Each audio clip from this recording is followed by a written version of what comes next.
Hi, and welcome to The Baru. I'm Charlotte Bain. You know, a lot of us grow up thinking training is all about getting our dogs to listen, to do what we want them to do. But what if building a great relationship has less to do with control and more to do with trust? Irith Bloom is back, and she is a certified dog trainer and behavior consultant who has spent years helping people better understand the dogs in their lives. I love her approach because it's not about forcing dogs to behave. It's about learning to communicate, building confidence, and creating a partnership that works for both ends of the leash.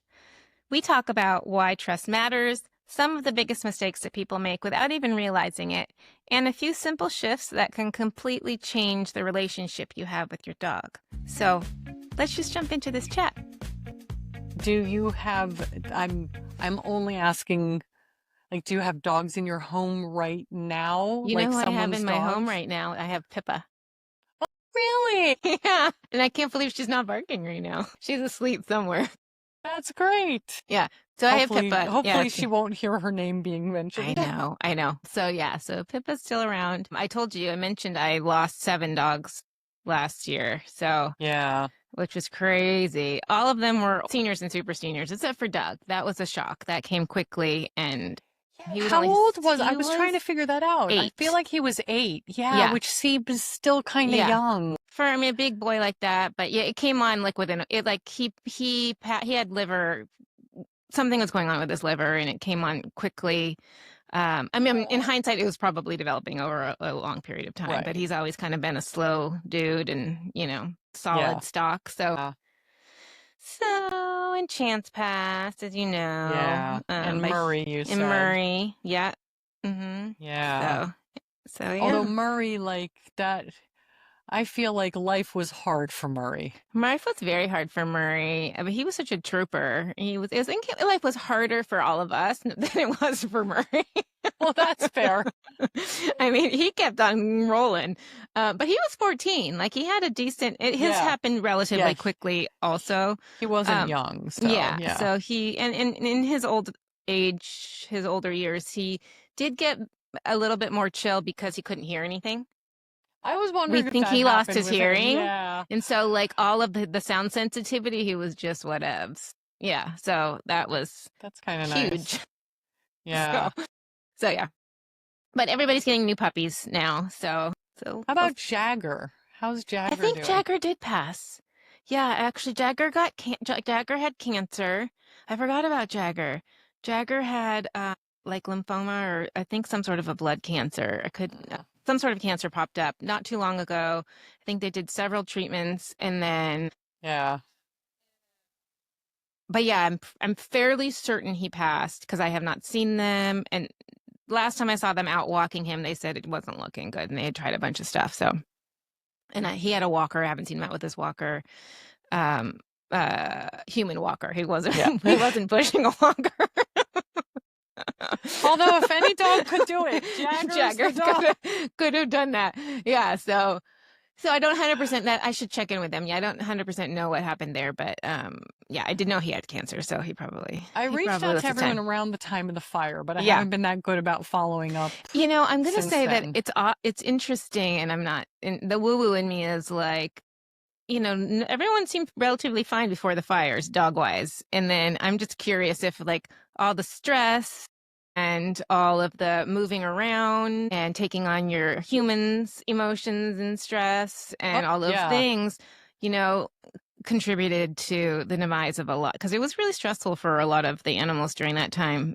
And I was able to take a lot of my clients' dogs, but yeah, because a lot of my dogs got sick. I mean, they were all old, but it accelerated. It feels like last year accelerated the decline, So I would not be surprised at all if that was the case, because it was stressful. It was awful. Even if you didn't lose your home, it was all crazy town for a long time. So heavy and intense. And I do think that it would have affected the dogs. Absolutely. Like you said, they pick up on our stress. It's their own stress. Everything smells even weirder to them than it does to us. Everything smells weirder. Yeah. Also, all the yards are, most of their yards burned. So it's like, even though their homes didn't burn, most of their yards burned. And like, yeah, it was just, nothing was quite the same after that, Yeah. and still getting back on track. But so, yeah. Yeah. So anyway, that was that. But we're moving forward. Yeah, I've got 2 new puppies coming. So actually, That's great. Doug's family got a new puppy. She's so cute. She is a Great Pyrenees puppy. She is 5 months now, and she's literally the sweetest dog. Oh, that's nice. She's so smart, and she's just listens, and she's like gentle. I mean, so far she's only 5 months, but she's just like, she's such a sweet potato. So I think Doug sent her that one. Yeah. It's Well, good, though. we should probably jump into what Yes. I wanted to talk to you about. You're a fan favorite, so I wanted to make sure I got you on this new season of the podcast, and I thought we could talk about something that's very close to your heart and also really your wheelhouse, because I was thinking about when I'm getting all these new puppies, like when people think about training their dog, I think the first thing that comes to their minds is like wanting to control a behavior that they're doing. They want their dog to sit, they want their dog to do what they want, essentially. They want their dog to sit, they want their dog to stay, not bark, not jump, go to sleep when they want them to go to sleep, and all of the things. And I think the natural instinct is to control that behavior. And I'm wondering, since we are focusing on the human-animal bond this season, what is a better way to look at that from the dog's point of view? Like, what, if that makes sense, like, Yeah. how can we build the trust with our dogs, and how can that improve getting the outcome that we want when we're looking at behaviors versus just controlling the behavior that we want, telling our dog what we want them to do, and like, and all that jazz, understanding that a little bit more. Yeah. So I'll say 2 things. First of all, I think, especially if you have a puppy, Yeah.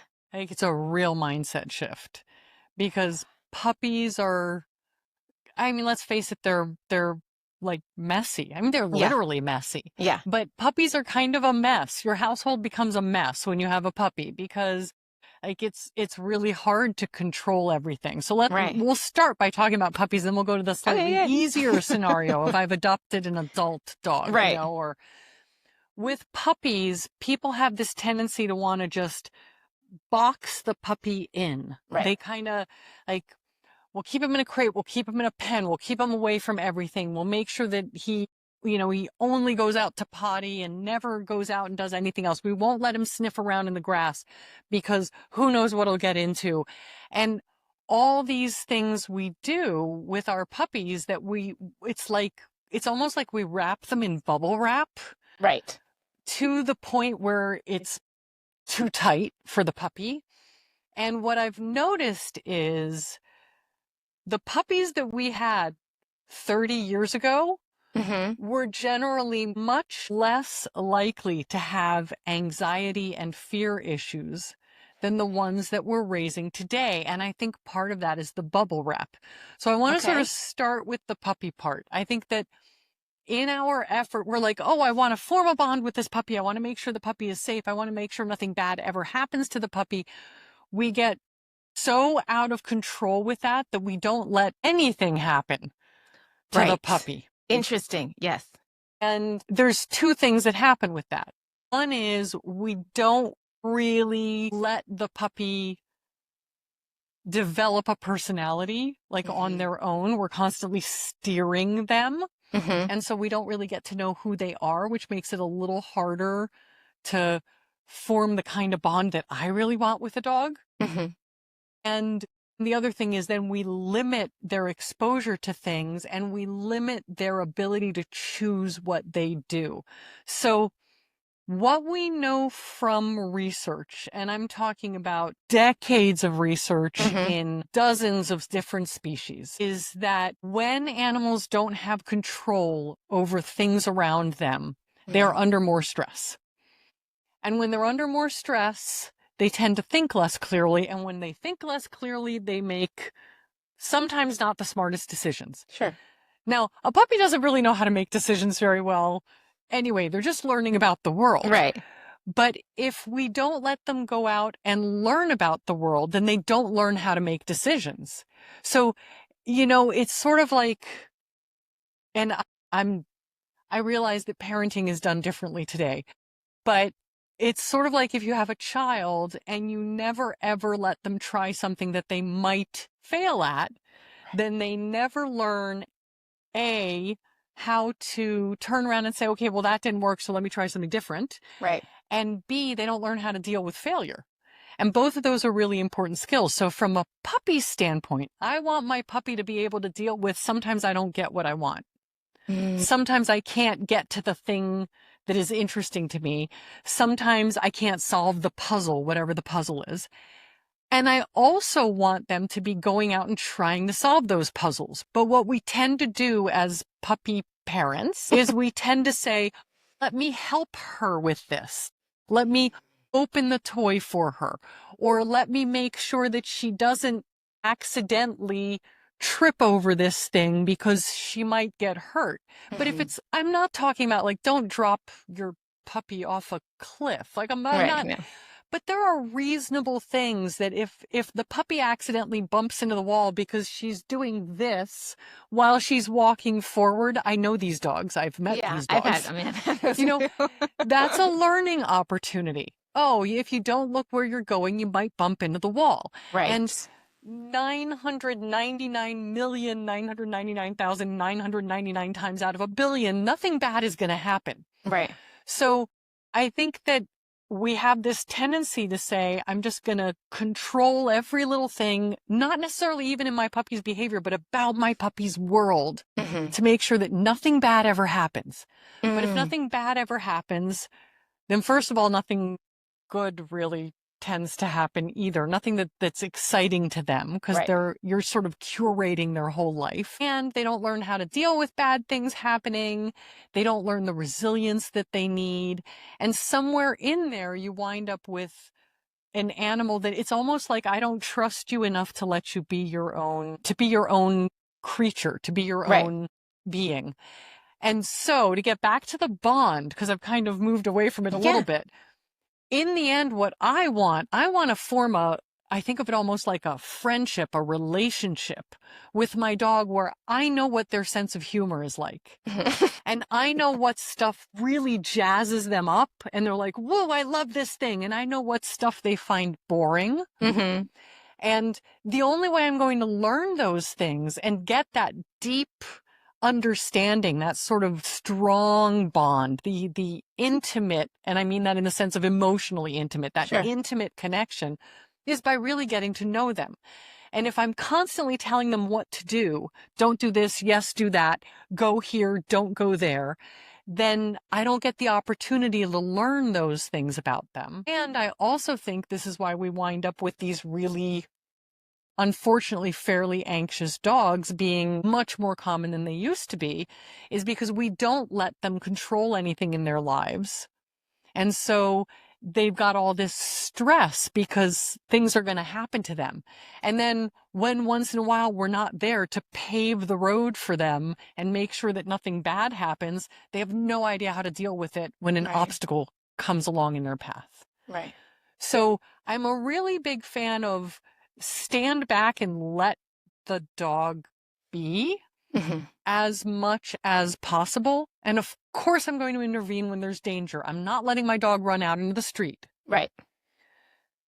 But I am going to let them sniff. I mean, once we've got veterinary clearances and all those things, I am going to let them sniff the grass and chew on sticks. And as long as it's not in someone else's yard, dig around. Yeah. Explore the world. Look for stuff and explore the world. Yeah. And the same can be true for adult dogs. So when you bring in, especially if you've adopted an adult rescue that has a history, they have some background, they lived somewhere, often you have no idea where or what they went through, but they've got a history, and they probably have likes and dislikes. And they probably have behaviors that you don't necessarily love. They don't know the rules of your household and all those things. Yeah. But what we tend to do is control them so tightly that I think what sometimes happens is, again, we don't really get to know them, and our relationship winds up going in a different direction than it would if I kind of said, you know what, let me watch you for the next 3 days. Hey, what do you do now that you're in my home? What seems to interest you? What seems to worry you? Where do you need my support? Instead of me just walking in and saying, I'm going to support you 100% of the time. Right. I say, where can my support be helpful to you? And where maybe can you actually handle it on your own without me coming in and micromanaging everything about you? And all of this, I think about my favorite human relationships are not the relationships where someone's controlling me, right? If Right. anyone listening to this has a controlling parent or someone else controlling in their lives, you know that being with that person can be really annoying. I don't want to be that person to my dog. Yeah, I want my dog to be like, when I'm struggling and I Right. go and I ask Irith a question, she usually has a good answer for me. And if Right. she tells me to go solve the problem on my own, I usually find that I can solve the problem on my own. She supports me. She makes me better. Right. Instead of, oh, I'm not sure what I should do because mom always has opinions and mom is always micromanaging me. Right. So those are just some thoughts. It's a little rambly. There's a lot in there, No, but those are just some thoughts. it makes perfect sense. Well, how does this trust show up when we're looking at our dogs? Like, how do we know that our dogs are starting to trust us? And how can we identify where we're starting to control things versus like, understanding and working on the bond, but while still like teaching them? Because we do want them to do certain things that we want them to do. So how do we do that without, I guess, being a bully or like, understanding what they're capable of and all of that stuff? Right. So let's start with the body language part, Yeah. because I think that's actually the easier question in a lot of ways. When working as a professional with other people's animals, one of the things that I see a lot, no offense to my clients, all of whom adore the animals who live with them, or they would not be reaching out to me for help, right? Sure. They adore these animals. But often I walk in and like if there was a word bubble over the mind of that animal, they're basically like, oh, thank God, someone who can actually listen and understand what I'm saying.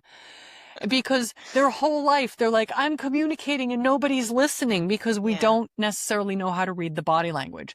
So there's two sides to that. One is learn the body language of the species you live with. If you're living with dogs, there's a lot of dog body language resources out there. The things to really watch out for are signs of stress, which can be things as simple as looking away. That's not your dog being disrespectful. That's your dog saying, clearly this situation is a little too much for someone. It might be for the dog, it might be for the human. And I just need to, can we tone it down? This actually means, can we tone it down? Same thing. They'll lick their lips. They'll kind of go, Stress. and that's like, can we tone it down? I mean, if you're holding a treat out in front of them, they might lick their lips for the treat. But if you walk up to them and suddenly they lick their lips and you don't have any food on you, that's probably a wait. Can we just a little space? Right. All of those stress signals are really good to learn about, because when you see them, that is your dog's way of communicating to you, I need a little more space. I need a little more time. We need to reduce the intensity of this situation in some way.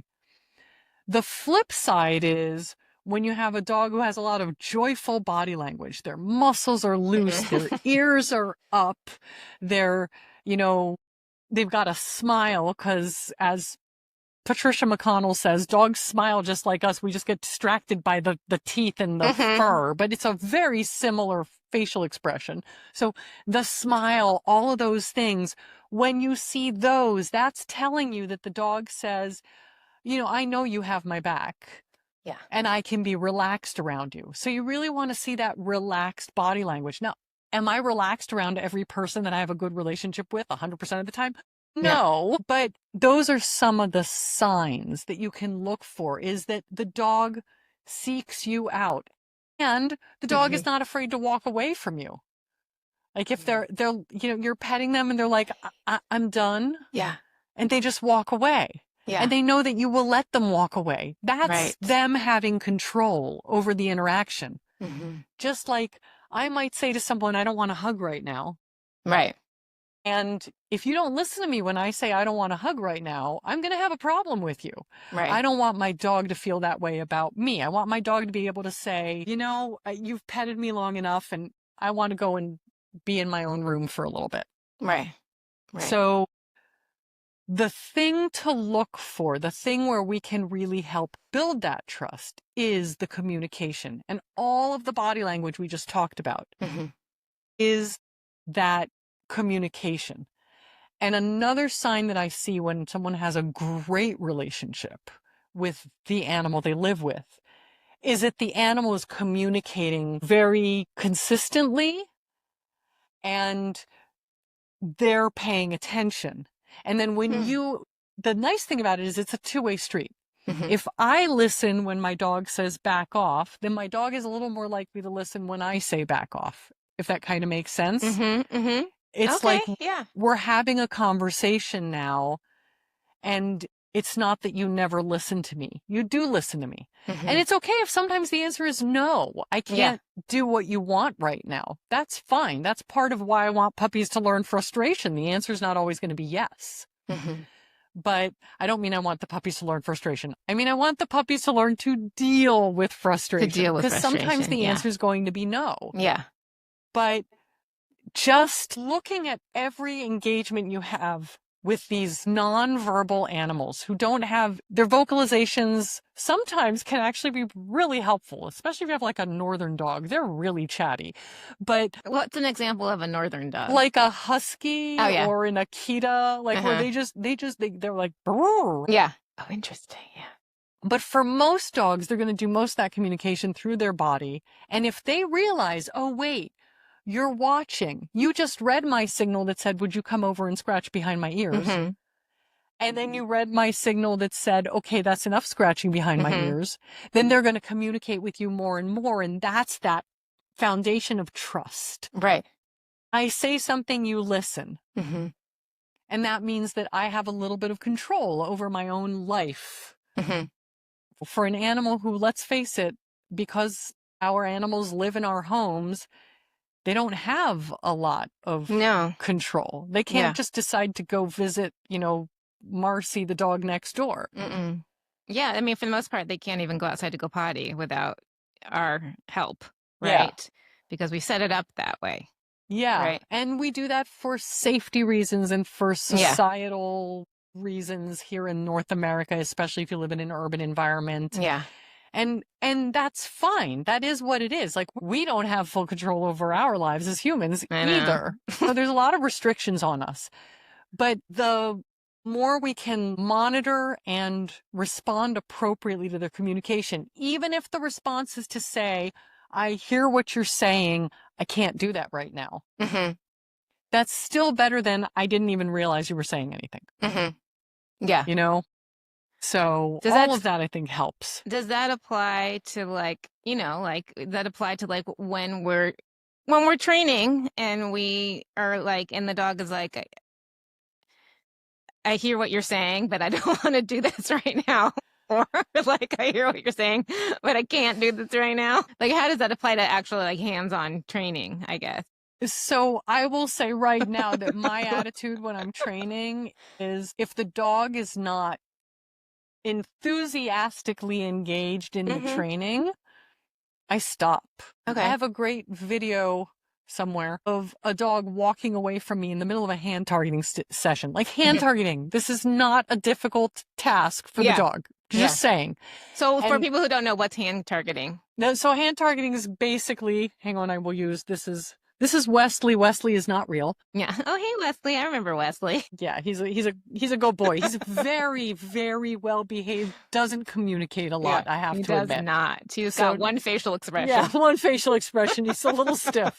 Anyway, so hand targeting would basically be like I'd put my hand in front of his nose and he would come and tap it. And then I would say, oh, good job. And I would feed him, I don't know, a pad of Post-it notes because that's a treat for him.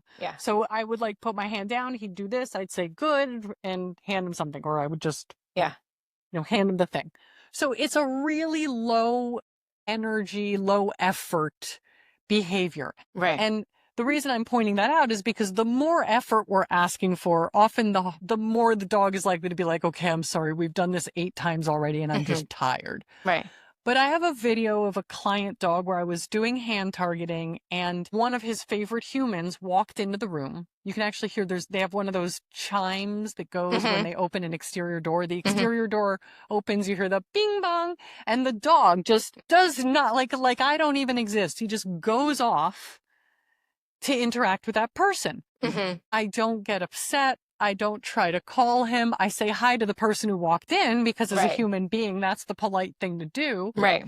And then he greets her and like 10 seconds later, he comes right back to me. So now I know he was enjoying the hand targeting training. He just got distracted for a minute. He just got distracted. Yeah.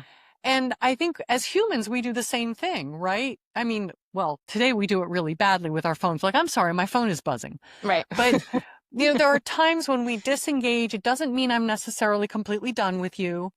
Right. However, if he had walked away and then not come back, I would have been like, okay, training session done. Yeah.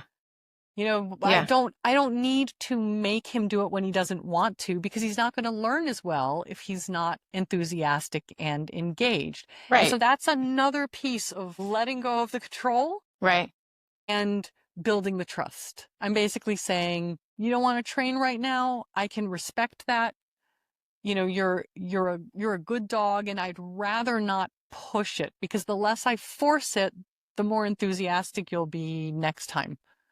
Yes. I have found that works really well over the years. So it's just like us, pretty much. Yeah. It's just like us. Like if I'm forced to do something or, I'm just kind of like, okay, like, what's happening over here? But if it's something that I find enjoyable and I'm engaged with and, find the person and I'm doing it with fun and all of those things, I'm more apt to want to do it and more apt to want to do it again.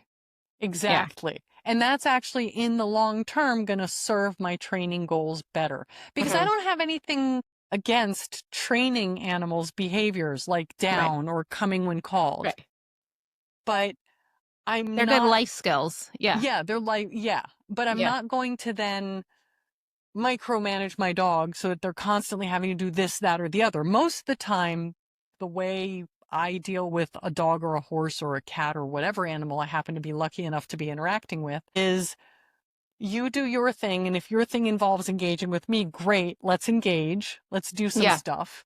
And then the only times when I would call on a cued behavior, like a coming when called or a down or whatever, is when I really need it for some reason. And that might be because, apparently Marcy is the name of the day because I used that for a dog earlier too. Aunt Marcy walks in the door and Aunt Marcy doesn't have very good balance because she's a little bit elderly. I might call my dog to me to make sure that my dog isn't weaving around Aunt Marcy's legs and possibly tripping her up. Yeah. But it's not because I feel the need to control my dog. It's because I want to make sure everyone stays safe. Right. You did ask but a lot of people want I'll say this, a lot of people feel the need to control, like in situations like that, because yes, they want them to be safe, but they're worried somebody else is going to think they don't have control over their animal.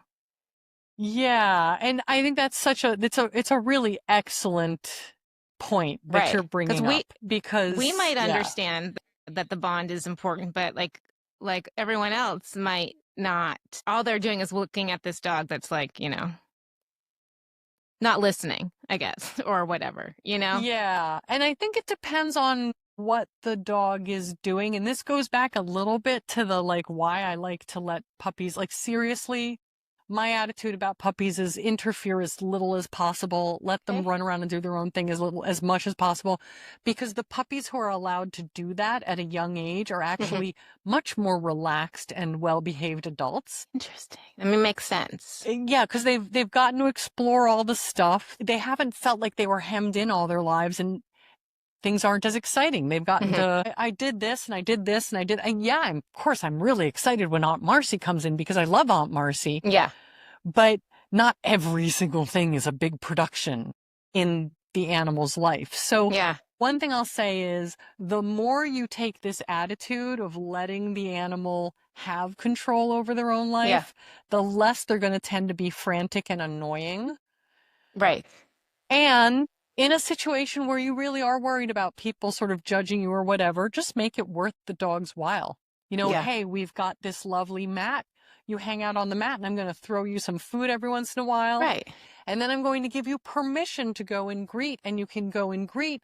And then we'll have you back on your mat. But that's 2 hours out of your day. The other 22 hours of the day, I'm not controlling what you do. So to the extent that I'm going to use that control, like to keep my dog from running into the street or to like you still want to keep them safe. You still want to, like, these are all like, you still want to give them life skills, keep them so safe. I've got the and life keep them, skills. let them, hopefully they listen to you and like all of those things. We're not dismissing any of that. Right. I just choose really carefully when I'm going to lean on those skills. Yeah. And if that means I'm having a dinner party and for 6 hours I need to be micromanaging my dog, I'll micromanage my dog for 6 hours. Right. But I don't want that to be what I'm doing the other 6.5 days of that week. So there's nothing wrong with teaching skills. There's nothing wrong with, I understand that feeling of I want people to think I'm a responsible dog owner. Mm-hmm. And I know that Uncle Mark will think that my dog is really badly behaved if my dog comes and sniffs him or whatever. Fine. That's fine. Train for those situations, but train in a way that your dog finds really, really fun. Yeah. And then just don't apply that the other 99.99% of the time when you don't need that stuff. Because I think that the trap we fall into is we want to control the dog 24 hours a day. Yeah. Well, I think what I find with my clients, at least, and people that I know, like, you're not thinking about those things until you're in the moment. So when Uncle Who's a What's It comes over and then your dog is doing all that, then you're like, oh my God, my dog is a hot mess. I need to get on top of this. And then you double down on it. And then when they're not in that situation, you kind of don't work on the behaviors that need to be worked on, I guess is what I'm saying. Yeah. So how do we incorporate that into, like, being prepared for those moments?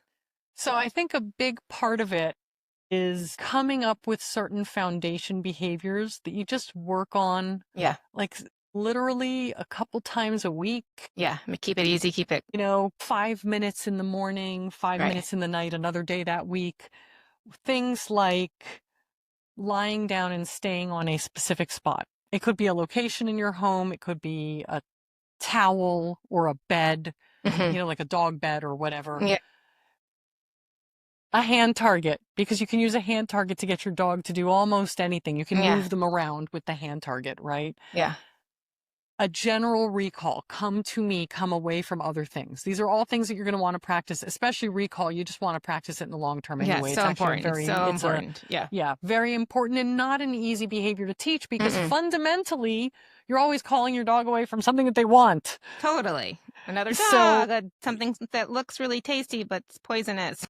Exactly. And so you really do want to work on those. And I believe that every dog should, one of the things I'm going to say is this is not something you would necessarily do routinely, but every dog should learn how to wear a muzzle because muzzles can save a dog's life, especially in veterinary contexts. It's much nicer if they're comfortable in a muzzle, and then the vet staff feels more comfortable and everything goes more smoothly.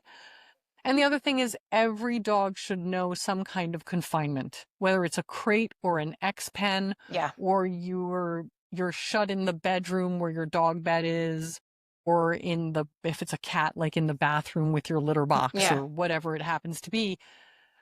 But think about some basic skills that will work in a lot of different situations. So one is, when in doubt, just if you have a dog who crates well, should never crate a dog for more than about 2 hours, but put them in the crate for 2 hours while your guests are over. Your dog is so quiet and good in the crate. That's a well-behaved dog, right? Right.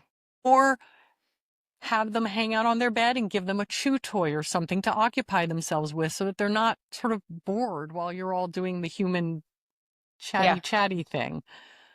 And then things like, can I call my dog to me? Do I have a hand target so that I can get my dog to get off of the couch if, Aunt Marcy doesn't like to be on the couch with the dog, but my dog is allowed on the couch. So I recommend finding the sort of behaviors that are really good bang for your buck. Yeah. if you would, and you get all this value and they apply in a lot of different situations. Right. So then people are like, oh, your dog is so well behaved, but you're really only using 4 behaviors. Yeah. They don't actually realize that you're only using 4 behaviors. Right. The confining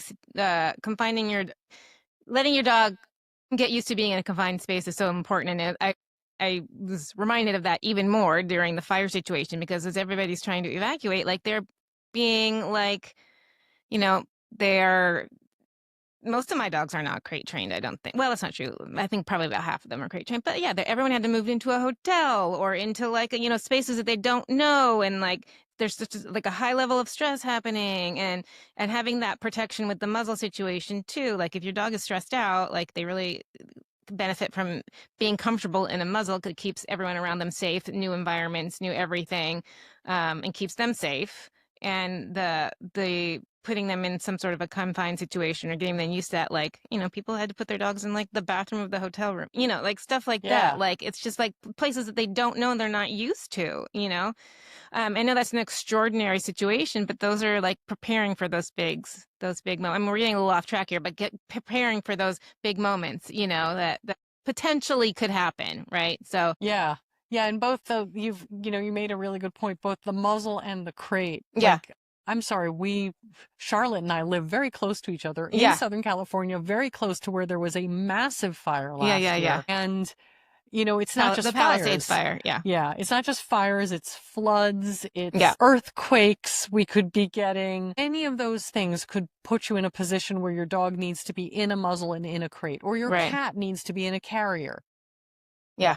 Or your horse needs to trailer up voluntarily with insane things going on. But it's still a kind of confinement for horses. Yeah.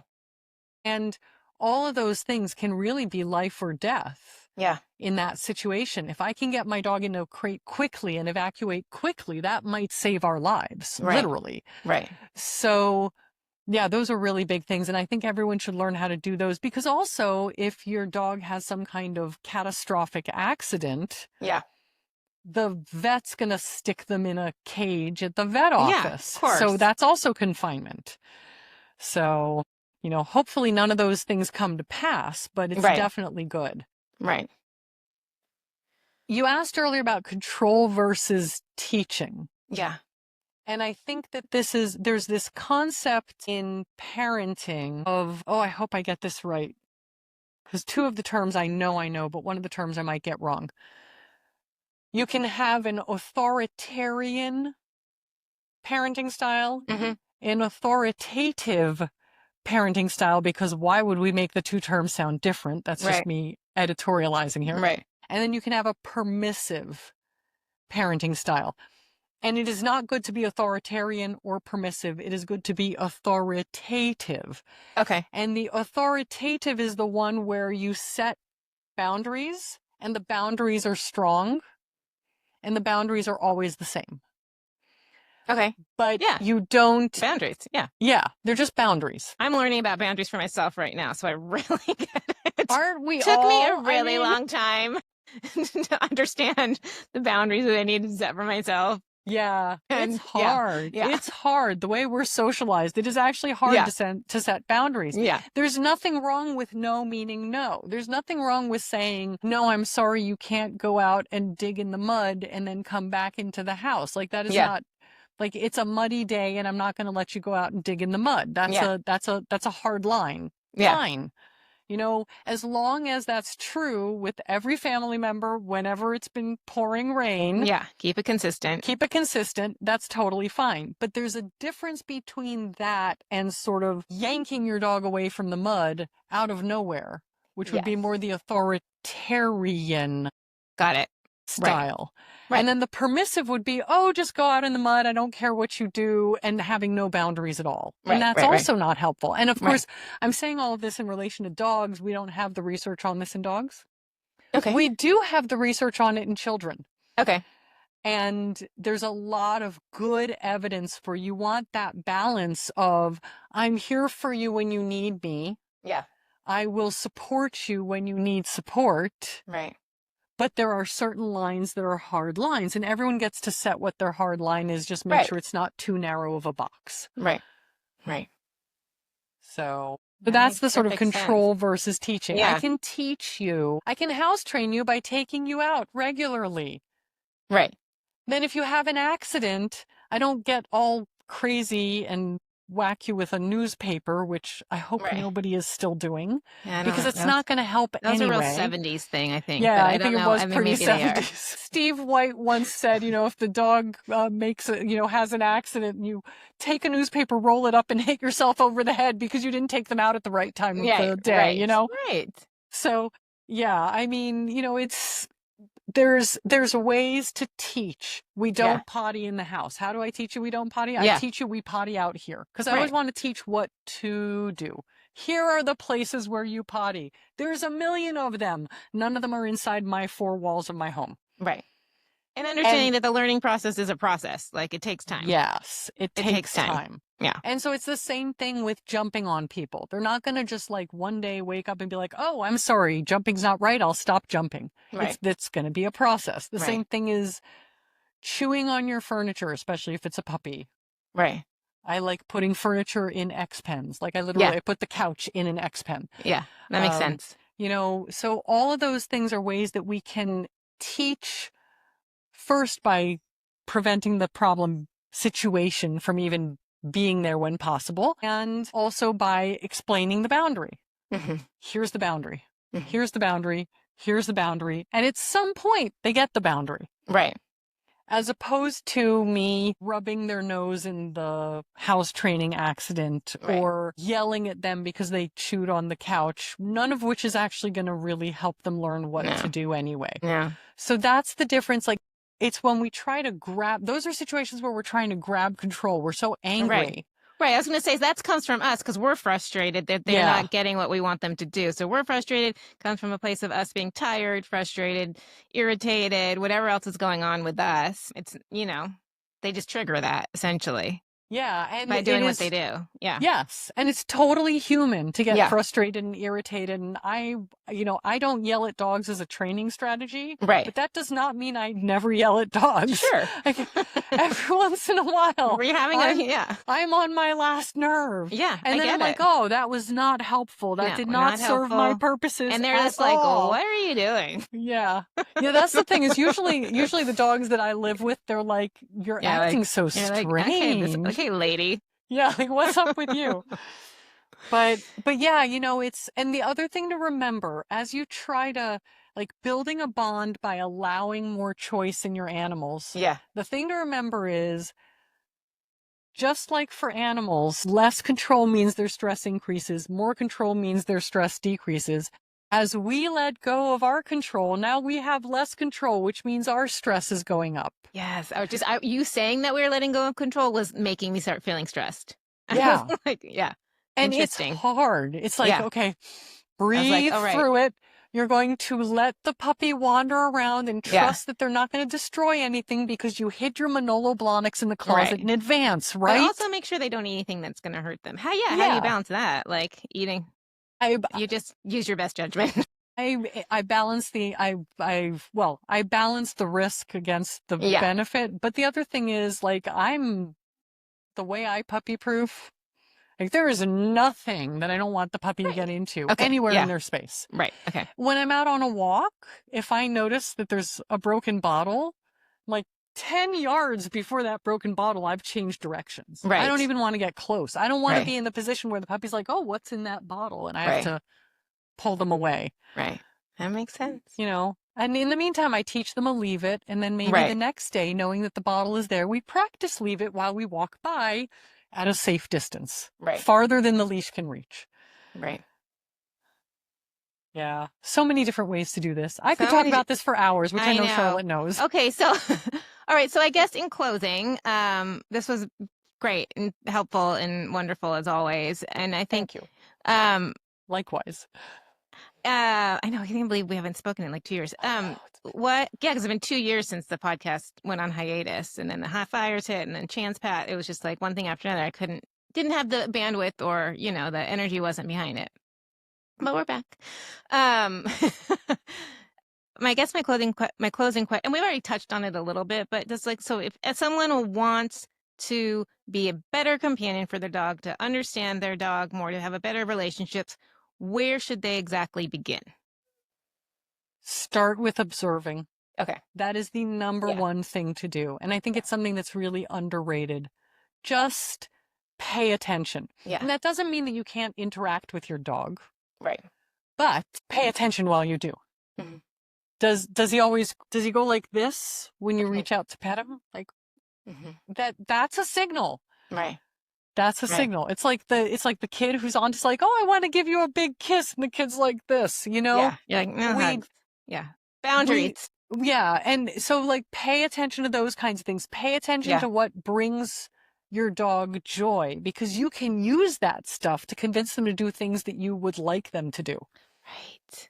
Right. That's great. Yeah. So just observing, and it's not like you don't have to, this goes back to the like every once in a while you're going to lose it and yell. Yeah. You don't have to be observing every single second. Right. But if you notice you're not observing, Yeah. give yourself a pat on the back for realizing that you weren't observing. Right. And then observe, you know, what's my dog saying now? Hey, I watched that video. Am I seeing that body language signal that they were talking about of blinking rapidly or whatever it might be? Mm-hmm. So like think great. about what your dog is saying and then try to respond appropriately. And it helps if you also try to be consistent in how you behave and respond so that the dog has a really good chance to learn how to read you. Which is so hard in a person household, but it is. They have a lot of reading of people to do. So yeah. And I will say they're better at it than we are at reading them. Yeah. It's true. Usually they work it out. Yeah, hopefully. Yeah. Well, thank you, Irith. This was great, as always. It's so nice to see you. Thank you, Charlotte. It's such a pleasure. If you enjoyed this conversation, I'd love it if you'd follow the show, leave a review, and share this episode with someone who loves dogs. You can find links to everything we talked about today in the show notes, and I'd love to connect with you on Instagram @BaruPup. If you have a story you'd like to share, you can email me at charlotte@thebaru.com. Thanks for listening to The Baru, and let's chat soon.